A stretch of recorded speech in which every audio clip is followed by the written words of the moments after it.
make another He-Man, an evil one called Faker. I have done it! What?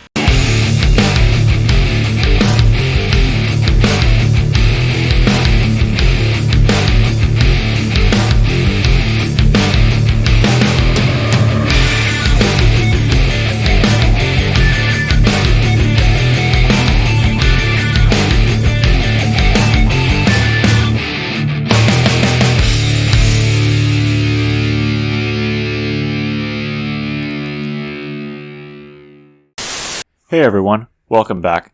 I'm Big King Taurus, and this is a review of the Masters of the Universe Masterverse Vintage Collection Faker. For those who may not be familiar, Faker is one of the more recognizable and popular characters from Masters of the Universe. The original Faker was released in the second wave of the original action figure line. Faker has usually been portrayed as a robot doppelganger of He-Man with blue skin, orange hair, and an orange version of Skeletor's armor. Faker is usually depicted as a robot, but there have been several instances where he was conjured up as a magical clone of He-Man instead. Faker has been released as an action figure in his traditional form in the Vintage line, Origins, Classics, a version in the new Eternia style, as well as releases that fall more in line with the Filmation look like the Cartoon Collection Faker, and the first Faker released in Masterverse that is from the Netflix series Revelation. And now Faker is the third figure released in the Vintage Collection subline of Masterverse. Packaging style remains the same from Skeletor and Zodak, paying homage to the original theme of the Vintage line. Much of Faker is visible through the window as well as his sword. Like the previous two figures, the sides of the packaging are still empty, not showcasing any character art or text for their name or tagline like the main Masterverse line, instead only continuing the bursting red rock design that pays homage to the original Vintage card style. The back of the package continues to pay homage to the original Vintage card back. The top half is showcasing new artwork by Axel Jimenez and David de la Cala Alonso that takes direct inspiration from the Vintage package art by Errol McCarthy. The bottom half has a couple of panels that showcase what the figure is capable of, making a nod to the Vintage card back showcasing the figure's action features. There's also the artwork for the figure that pays homage to the artwork of the Vintage cross-cell, though there's no other figures featured on the package as a cross-cell. Since this level of awesomeness can only stay contained for so long, it's time to release Faker. Faker's accessories include a closed right fist, a left open hand, battle axe, shield, and his power sword. The inner cardboard tray illustrates the contents of the package. Faker is yet another faithful update of a Vintage character in modern figure form from the Vintage Collection subline. The majority of the body is cast in a light blue plastic, boots and loincloth cast in purple, belt and bracers cast in a very dark but not quite black gunmetal. Hair and armor are cast in different shades of orange, hitting the mark on all design elements that are consistent from Faker's Vintage design. The figure has been given muscle shading for better definition and a wash over the boots and loincloth for better detail. Faker is obviously a heavy reuse of most of the parts from 40th Anniversary He-Man and Vintage Collection Skeletor's armor. One thing I want to point out is how much better the face on Faker looks as opposed to the face of 40th Anniversary He-Man.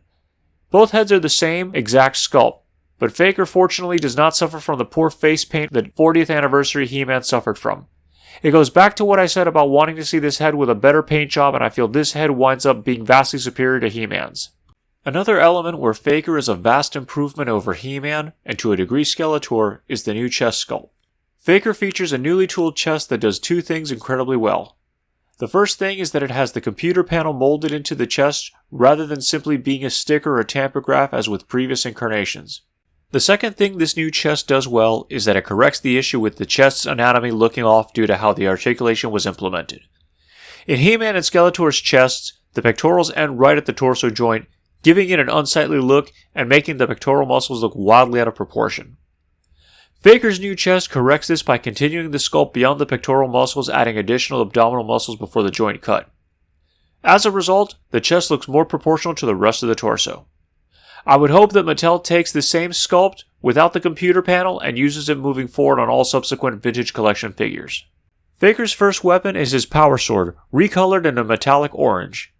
This same power sword has been reused several times now by multiple New Eternia He-Man figures and the 40th Anniversary He-Man. Faker's next weapon is a redeco of the battle axe that also came with multiple New Eternia He-Man figures and 40th Anniversary He-Man 2. This axe is also cast in the same metallic orange. Faker also comes with a shield that is a redeco of the shield that came with 40th Anniversary He-Man in the same metallic orange as the sword and axe. The weapons look good in this metallic orange color, a huge improvement over the dull gray of He-Man's weapons. While I think the weapons could benefit from additional paint apps on the handle or in the details of the shield, they still stand out. While I would have preferred if the color of the weapons was closer to the color of his harness, staying more faithful to the previous releases, having them cast in a metallic color works better to give the appearance of weapons. Faker stands at just under 7.5 inches, on par with the rest of the Masterverse line. As a Masterverse figure, Faker can swap out his hands with the extra hands he came with.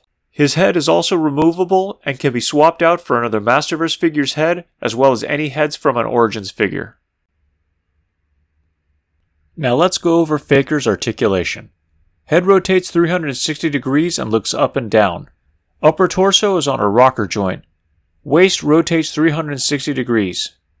Arms rotate 360 degrees and swivel on a hinge. 360 degree rotation at the bicep and double jointed elbow. Wrists rotate 360 degrees and swivel on a hinge.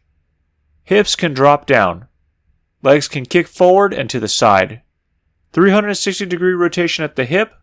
Double jointed knees. 360 degree rotation at the boot cut. And lastly, ankles move forwards and backwards and the ankle pivots. What would a review be without comparing Vintage Collection Faker to previous versions? Here he is with the single-carded version of Masters of the Universe Classics Faker and the Masters of the Universe vs. DC Universe Classics exclusive Battle Armor Faker from the 2-pack with Bizarro.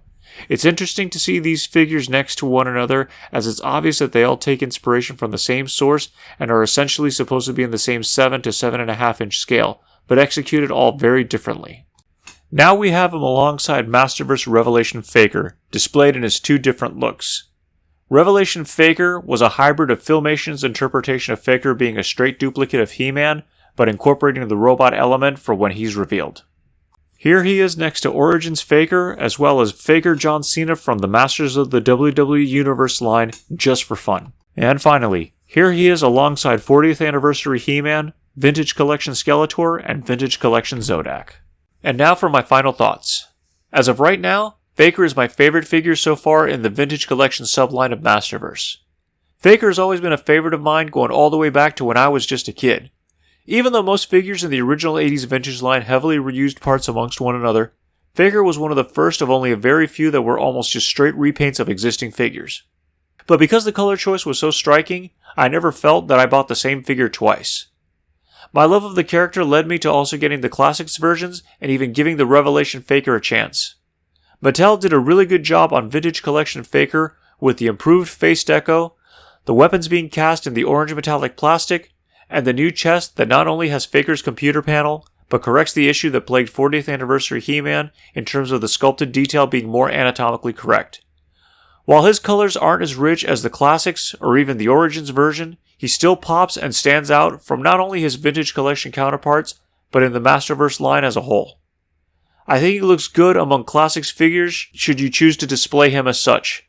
Faker is still available at Walmart as of this video's release. If you have enjoyed this video, please give it a like, comment down below, and subscribe if you haven't already.